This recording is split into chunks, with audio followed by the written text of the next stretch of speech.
Welcome to KP kitchen.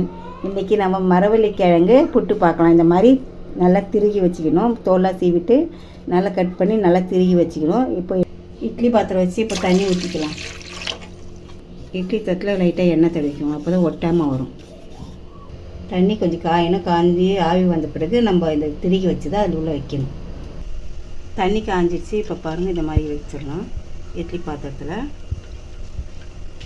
பாருங்கள், நல்லா ஆவி வருது. இன்னும் கொஞ்சம் நேரத்தில் வெந்துடும்.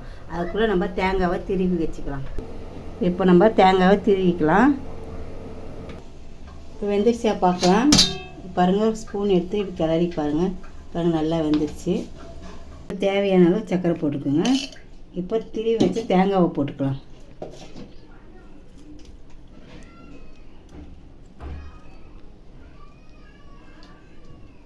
கிழங்கு புட்டு ரெடி. சாப்பிட வாங்க.